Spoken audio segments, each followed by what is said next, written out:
kaip žmogus gali būti tiek daug metų šviežus ir kai pas jį ateina, jisai kalba su svoriu, su tokiu meile ir turi ką pasakyti, iš kur visą tai ir kaip tai gaunasi. Ir ar tai prieinama visiems. Geras klausimas.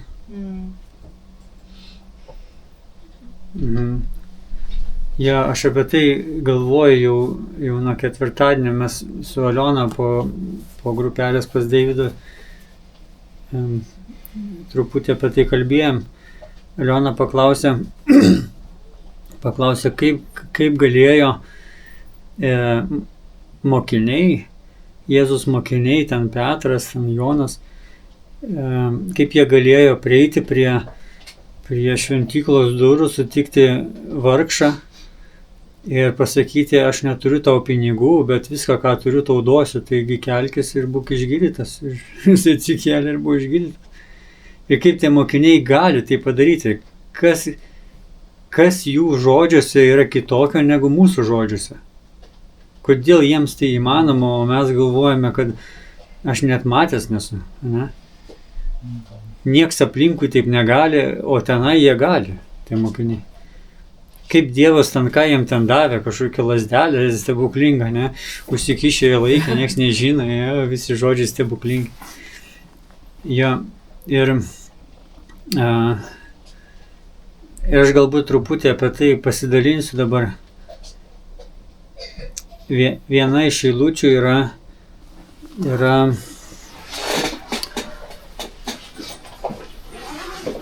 Patarlių 27 skyrius. Klausimas būtų, pakelkite ranką, kas iš jūsų norėtų viduje turėti tokį ramybę, kur nieko nebetrūksta ir iš tikrųjų nieko ir nedarai, nes taip gera. Norėtume? Ja. Tiesiog aplinkui gali būti chaosas, bet viduje tokia ramybė, atrodo taip meilės aplankymas kažkoks ir sėdi ir nieko to netrūksta, taip fainai. Ja, ir būtent apie tai mes dabar kalbam, iš kur ją gauti, ar įmanoma ją gauti. Taigi, Patarlių 27 skyrius ir eilutė 7. Sotus ir medaus nevalgo. Sotus ir medaus nevalgo. Patarlių 27:7.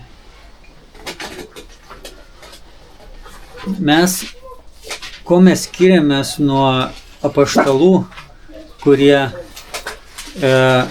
buvo tada, prieš 2000 metų, ko mes skiriamės dabar? Žinot, koks yra skirtumas? Mes esame privalgę visko. Mes visiškai visko tiek daug turime, mes turime informacijos be galo. Mes turime bažnyčių be galo. Visur bažnyčių pilna. Mokytojų, YouTube turim, Instagramą, Facebooką, TV3, LNK. Mes tiek daug visko turime. Mes turim Hollywoodą, mes turim Bollywoodą, ja. Mes turim Ruskąją TV. Ja, mes viską turim. Ir klausimas yra, ar mes alkani ar sotus. Mūsų smegenis. Ar jos gali dar priimti ką nors? Jums nesijaučiat jūs taip, kad jūs žiūrite, pavyzdžiui, televizorių žiūrite ir jūs nieko nežiūrite. Jūs tiesiog žiūrite, bet jūs nieko nebežiūrite. Jūs tiesiog nematomi. Smegenys jau perpildytos, jos nebefiksuoja. Filtruot reikia. Ir tenai, ir tu žiūri tą laidą, aš tai dažnai mėgstu galvoti, pavyzdžiui, jeigu filmą žiūriu, kažkas rašė šitą scenarijų, kažkas įdėjo šitą sceną, kažkas tai repetavo, kad suvaidintų, kažkas filmavo kelis kadrus, ne? Kažkas atrinko kadrus dėl manęs. Visada kiek daug ten darė. O dabar žiūri, kada tu žiūri į savaitę 10 filmų, tu žiūri, nieks ten nefilmavo ir nieks netrinko kadrų, nieks nevaidino, tenai tiesiog nieko nebėra jau. Nes smegenys nebefilmuoja, jos nebemąsto. Taigi dabar mes gyvendami tokiuose laikuose, kada tiek daug visko. Žinot, šitas dalykas, jisai turėjo būti, čia parašyta palaiminimas. Nes jį kada perkate ir kalbama reklamoje apie tai, kad jums bus palaiminimas. Bet jisai perpildo jūs ir jūs nieko nebenorite. Ne? Ir jis tampa jums prakeikimas.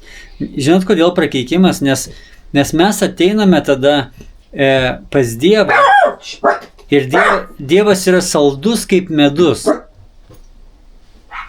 o mes esam persijėdę. Ir sotus, ir medaus nebevalgo. Bet ko mes trokštame? Mes trokštame to medaus skonio, kuris būtų ne šiaip medaus skonis, žinote, tonom. Bet tas, kur truputį prilietė liežuvį ir palauk, nedaug dar, negadink čia viso to momento. Ne? Ir mes norim, nes Dievo meilė, jinai yra saldi kaip medus. Ir jinai yra saldi kaip medus. Bet ar aš alkanas? Ar yra vietos? Atsiverskim mes Giesmių giesmės 8:6. Laikyk mane kaip antspaudą prie savo širdies, kaip apyrankę ant rankos. Meilė yra stipri, kaip mirtis. Pavydas žiaurus kaip mirusiųjų buveinė. Jos karštis yra ugnies karštis, stipriausia liepsna. Daugybė vandenų neužgesins meilės ir srovės nepaskandins jos. Jei žmogus duotų už meilę visus savo turtus, būtų visiškai paniekintas. Čia kalba apie tai, jeigu mes paragavome nors truputį meilės. Žiūrėkite, 7 eilutė. Daugybė vandenų neužgesins meilės ir srovės nepaskandins jos. Jeigu mes truputį paragavom to medaus iš dangaus, mes nieko daugiau nebenorime. Mes nebenorime televizoriaus, interneto, mes nebenorime pliotkų, mes nenorime, kad kas nors sugadintų tą ramybę, tą apkabinimą viduje. Bet problema kame yra, kad visų pirma mes ne to medaus paragaujam, bet visų pirma mes privalgom viso kito, kad jau medaus nebenorim. Kada aš atsikeliu ryte, žadintuvas yra telefonas. Ir aš pasiemu jį išjungti ir iš karto kažką jau ten ieškau. Ko tu ten ieškai? Tu ieškai ne medaus. Ieškai to, kas vėl tave padarys persijėdusiu ir tu nebenorėsi būti ramybėje su Dievu. Nes tau bus bloga nuo visko. Tau sakys, žinai, yra geras pamokslininkas, arba geras pamokslas, arba geras žmogus, su kurio vertėtų susitikti, arba dar kažkas. Ne, aš einu miegoti. Viskas, man jau išūžė smegenis viskas. Žmonės prieš 40 metų, prieš 50 metų, jie išeidami iš darbo 5 valandą vakaro, jų viršininkas negalėdavo jiems parašyti žinutės, negalėdavo iškviesti darbą, negalėdavo nieko padaryti. Jie išėjo iš darbo ir jie neturi telefono kišenėje. Ir grįžę namo, ten būdavo telefonas su laidu. Ne? Ir ten tu prie tų telefono nesėdi. Praleidi skambutį ir nežinai, kas skambino. Ir nežinai, kad skambino. Nežinai, kad skambino, nežinai, kas skambino. Jo.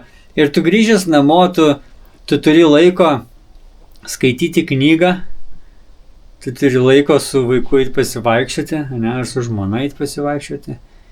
Tu turi laiko stovėti ilgoje eilėje parduotuvėje prie pieno. Ir tu stovėdamas prie pieno, tu žiūri žmonės. Nes nėra telefono, į kurį galim žiūrėti. Tu skaitai skelbimų lentą geriausiu atveju, čia visos žinios, kurias tu turi. Ar ne? Kad pasimetė šuniukas. Dar kažkas ten nutiko. Ja, ir tas gyvenimas, jisai turėjo labai daug problemų.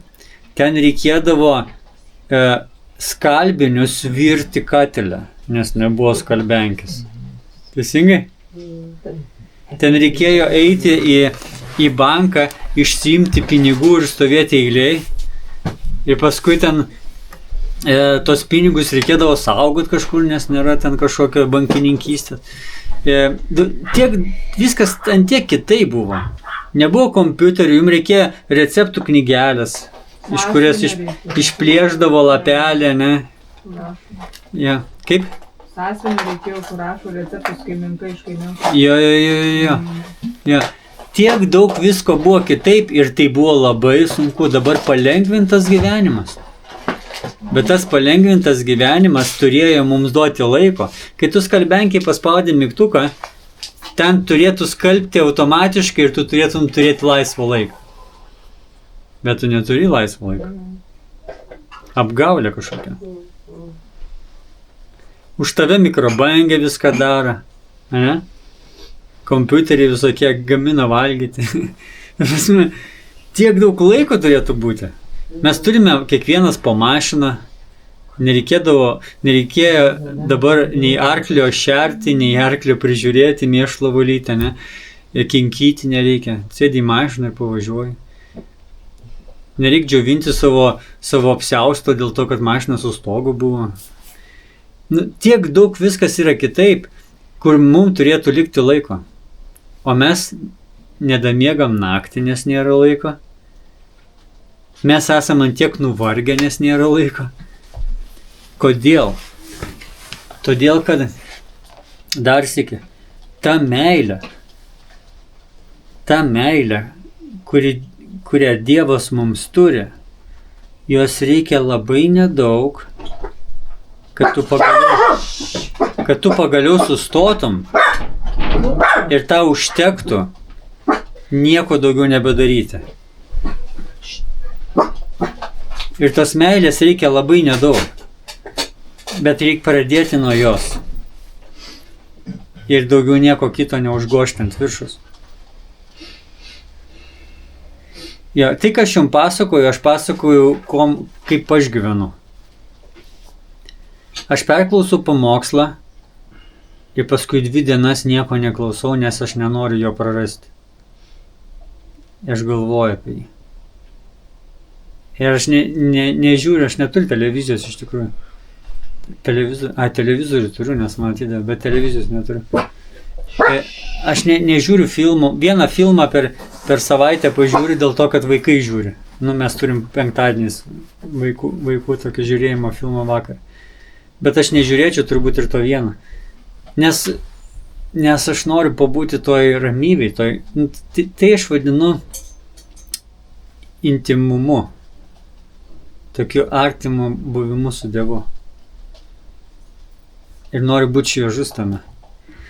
Nes kada žmonės susitinka su manim, jie gauna tai, ko aš privalgęs. O ko aš privalgęs? Ką aš noriu jiems duoti? Ne? Ir kodėl jie norėtų su manim susitikti? Ar kad aš atrajočiau kažką tai tokio, ko jie internete gali prisivalgyti. Nu, kodėl? Atsiverskim dar Mato 11 skyrių. Mato 11:28.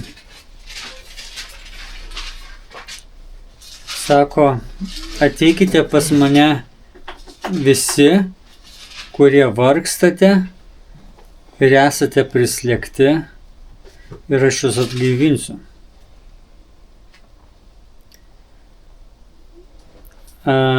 Mes vargstame turėdami per daug, o atgaivins mus tada, kada mes turėsim tik mažai.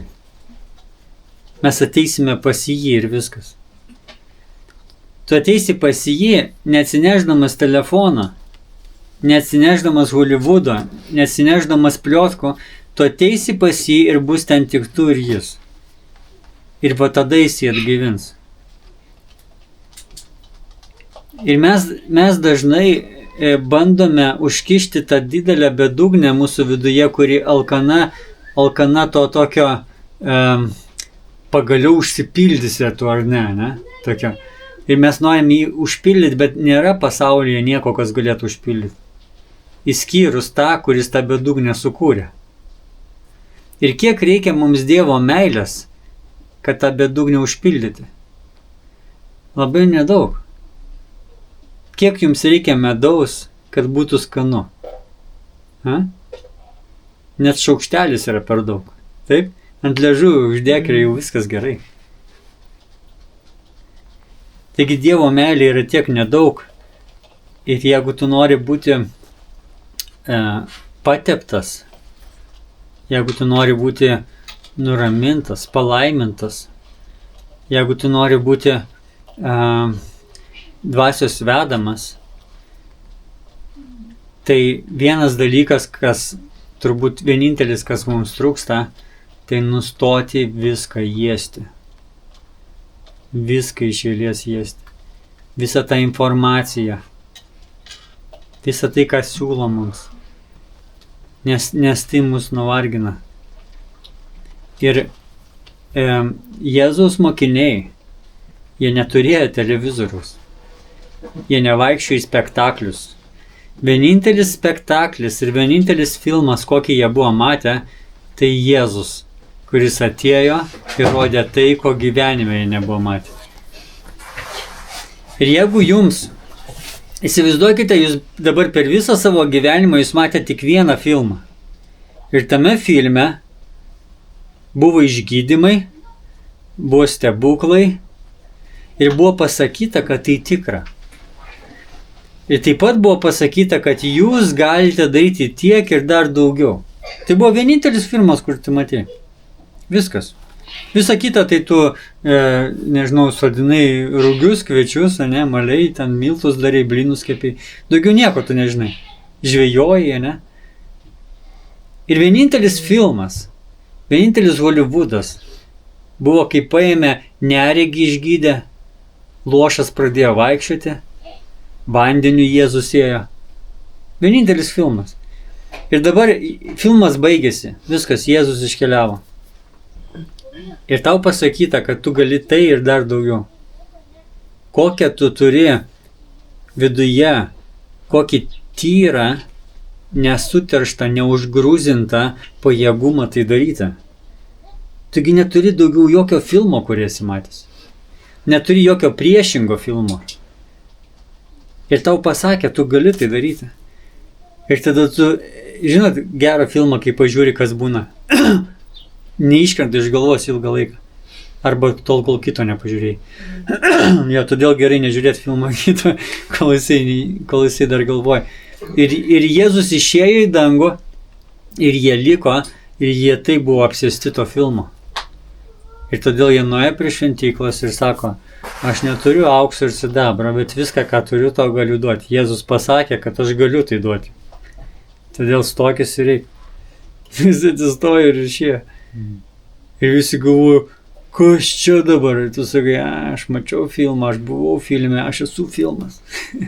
Nes Jėzus pasakė, kad jis gyvens manyje ir darys didelius darbus. Ir mes galime iš tikrųjų daryti tą patį, kas parašyta Apaštalų darbų knygui. jeigu mes nebevalgom nieko kito.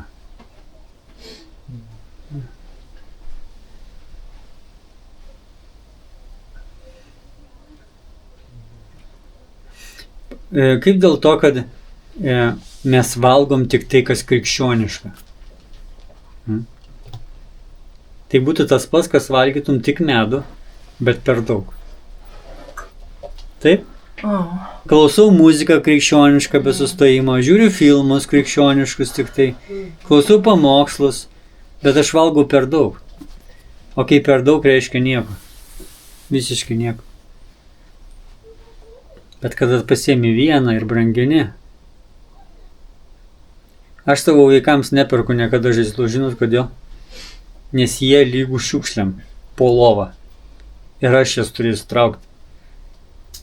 Įsivaizduoji tu po lovą, tai paimi tą pagalį iš po lovos ir tu supranti, kad ten eurų iškrito, kuris tu išleidai ant tų šiukšlių.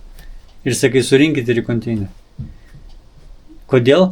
Nes jie turi daugiau negu vieną žaislą. Aš užaugau Tarybų sąjungoj ir ten buvo jau prasidėję plasmasiniai žaislai. Bet jų dar nebuvo tiek daug, bet jie jau buvo prasidėję. Ir jau vertinimas buvo jau toksai, jau jų buvo per daug, ar ne? O kai buvo mediniai, tu turi jį pasigaminti, ne, puoselėti. Kai jis sulūžta, tu verki. Ir tu darai dar vieną. Ir tai užtrunka, ir tai būna tavo kūrinys. Arba tai mano tėtis padarė, ar ne? Na dabar yra sąvartynas. Tu nueini į Akropolį, tu nueini į sąvartyną. Ten yra tiek daug, ko nereikia. Ir mes tą Akropolį turim, va, čia turime Akropolį, čia turime Akropolį, kompiuterį, visur mes turime Akropolį. Ir visą tai mus taip apvogė. Gerai, dar vieną eilutę. Izaijo 55. Pirma eilutė sako, visi, kurie trokštate, ateikite prie vandens. Visi, kurie neturite pinigų, pirkite ir valgykite. Pirkite vyno ir pieno be pinigų veltui. Kodėl jūs leidžiate pinigus už tai, kas nėra maistas? Ir dirbate už tai, kas jūsų nepatenkina. Klausykite manęs atidžiai ir valgykite tai, kas jūsų sielą atgaivins ir sustiprins. Palenkite savo ausį ir ateikite pas mane. Klausykite ir jūsų siela bus gyva. Klausykite ir jūsų siela bus gyva. Aš padarysiu amžiną sandorą su jumis, kaip suteikiau amžiną malonę Dovydui. Šičia sako, kad mes leidžiame pinigus. Man patinka visada, nežinau, jau čia į pasąmonę įsirašę, aš kada šitą rašto vietą skaitau, man pinigai, vietoj pinigų yra žodis laikas, nes tai yra viskas, ką mes turim, ar ne? Visi pinigai yra mūsų laikas. Ir jeigu mes savo laiką darbę iškeitėm į pinigus, tai visiems yra laikas, ar ne?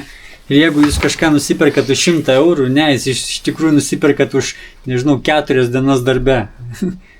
Už savo laiką nusiperkat.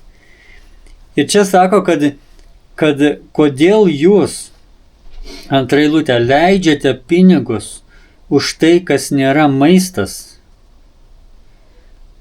Kodėl jūs leidžiate laiką ant to, kas nėra maistas? Kodėl jūs žiūrėjote šitą laidą? Kodėl jūs žiūrėjote šitą filmą? Kodėl jūs klausėte šitą muziką? Arba kodėl jūs bendravote apie nieką tiek ilgai?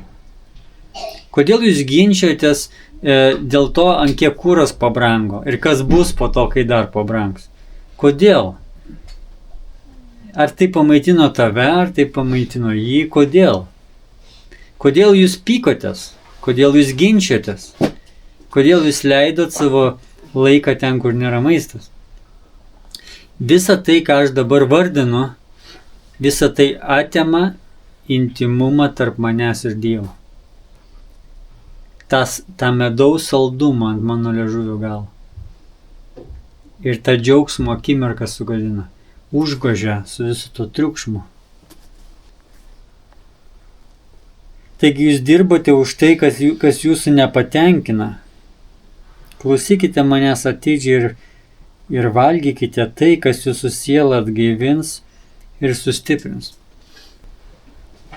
Gerai, paskutinė eilutė. Psalmė 78.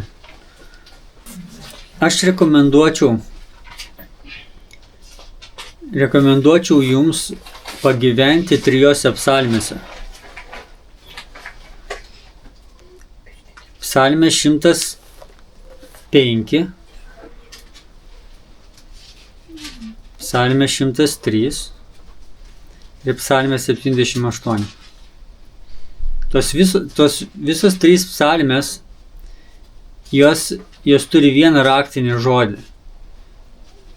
Tas žodis yra jis padarė. Pamatykite, kiek daug Dievas daro nuostabių dalykų. Kiek daug yra džiaugsmo mąstyti apie tai, būti šalia tokio Dievo ir girtis, kad jisai yra mus įvaikinęs, priėmėsi tokią šeimą neįtikėtiną.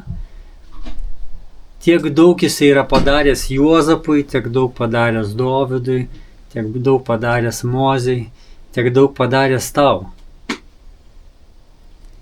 Tose 3 psalmėse labai gera būti šalia Dievo ir tiesiog ilsėtis, mėgautis.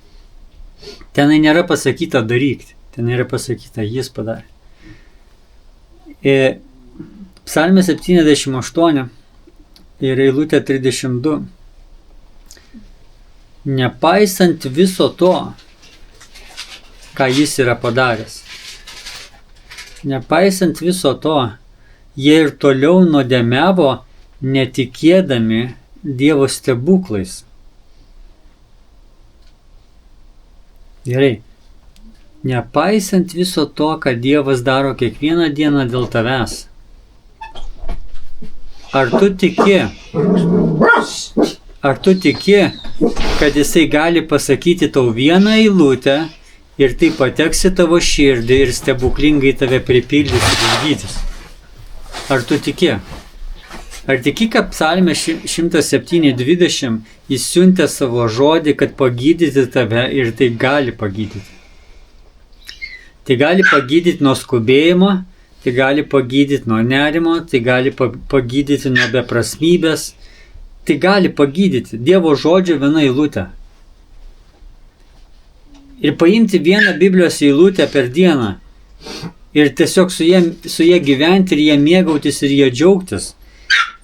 Ir čia sako, nepaisant viso to, ką Dievas daro, jie ir toliau nuodėmiavo, netikėdami Dievo stebuklais.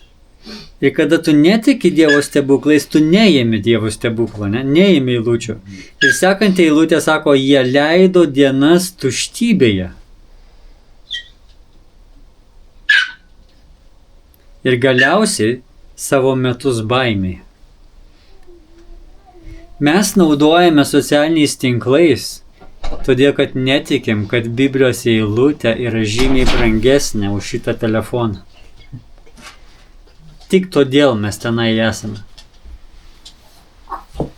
Biblijos eilutė yra žymiai brangesnė už 1000 naujienų per dieną. Ir jinai yra ant liežuvio galiuko, tas medaus taškelis, kuris toks malonus. Ir tada gali visos jūros, kaip giesmių giesmės 8 skyrius skaitėm, visos jūros, versmės, upės, sakyti, o mes dar kai ką turim tau. Tu sakai, ne, negadink man. Aš esu alkanas tik to lašelio. Man nereikia viso to, ką jūs siūlote. Einam į centrą, einam į Akropolį pasivaikščioti. Ką tu ten, į sąvartyną? Aš nenoriu. Aš noriu su tavim pakalbėti širdies į širdį. Ir noriu tau pasakyti vieną dalykėlį, tokį nedidelį. Aš turėjau tokį pokalbį penktadienį. Aš nuvažiavau į turgų, duonos nusipirkti. Ir ten buvo tokia močiutė, jinai, nežinau, jinai išmaldos prašo, ar ką jin daro. Bet jin tokia labai nedrasiai, 70 metų. Aš jau pro šalin, padėkit man. Taip atrodo kaip, nemuškit manęs. Padėkit man. Ir aš jau pro šalin, galvoju, jin sakė kažką čia man. Ir aš nusipirkau duonos, tada vėl praėjau pro ją, galvoju, gal sakys vėl, nes jeigu išmaldos prašo, jin pastoji, turėsim. Kaip turginė, žinot, pas mane. Ir aš einu pro šalį, nieko nesako. Praėjau, nuėjau toli, ten į mašiną, pasidėjau tą duoną. Galvoju, reikia man grįžti pas ją. Man atrodo, man kažką sakė. Ir aš grįžtu pas ją. Ir sakau, jūs man kažką tai sakėte? Ir jinai sako, nepanimaju, ją iš Ukrainai. Nieko, sakau, rusiškai tada sakyti. Ir mes tada pradėjom su ją kalbėti. Ir aš jas klausinėjau ten apie Ukrainą, apie tai, kaip jinai arčia jai patinka, kaip jin gyvena, taip toliau. Ir paskui ant galo aš jai sakau, kadangi jinai ten, jai sunku gyventi, aš jai biškai ten pinigų daviau. Ir aš sakau, aš noriu, kad tu neužmirštum vieno dalyko. Kad pinigų davei. Ne, sakau. Ne. Aš noriu, kad tu neužmirštum, kad Dievas tave jau išgelbėjo. Ir tu jau gali džiaugtis. Ir jis jau tavęs laukia. Tiesiog neužmiršta. Manai pravoslavų tikėjimą, man meldžias kiekvieną dieną, kai jie išgelbėtų. Sakau, ne, jau išgelbėjo. Jau laukia. Ir sakau, ar galiu tai apkabinti. Ir aš ją apkabinau ir tada aš grįžau į mašiną ir galvoju, aš galėčiau dabar visą savaitę Facebook'e nebebūti. Man užteko šito pokalbio. Mes apsikabinom ir tai buvo daug Dievo meilės. Ir tai yra tas lašelis ant liežuvio galo. Ir tau taip skanu. Ir tu sakai, ne, aš nebejungsiu telefoną, aš nebejungsiu kompiuterį. Man gerai, pabūkim čia biškai. Ir aš sėdėjau mašinai, galvoju, wow, kaip fainai gyventi su Dievu. Jis gali duoti pokalbių iš širdies į širdį. Ir man nieko nebetrūksta. Ja. Tai va taip tu gali išlikti šviežus, pateptas, kada tu nepersivalgai, užtenka to lašelio.